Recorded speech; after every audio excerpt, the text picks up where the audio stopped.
దేవుని బిడ్డ, నీవు పరిశుద్ధాత్మను పొందుకుని ఎంతమందిని ప్రోత్సాహపరిచావో ఒకసారి ఆలోచించుకుందాం.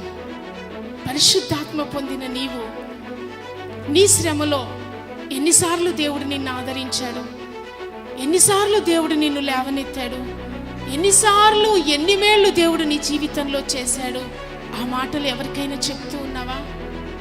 నిజం దేవుని బిడ్డలారా, ఒకసారి కొన్ని పనులు మనం చేయలేకపోవచ్చేమో, అయితే బలహీనులం, జ్ఞానహీనులం, నా వల్ల ఏమవుద్ది, నాకు తెలివే లేదే, నాకు ఆరోగ్యమే బాగాలేదే, నేను చేతగాని దాన్ని, నా చెయ్యి అవిటి చెయ్యే, నా నోరు మాట్లాడడానికి రాదే, సరిగా చూడలేనే అని మనం అనుకుంటూ ఉంటాం కదా.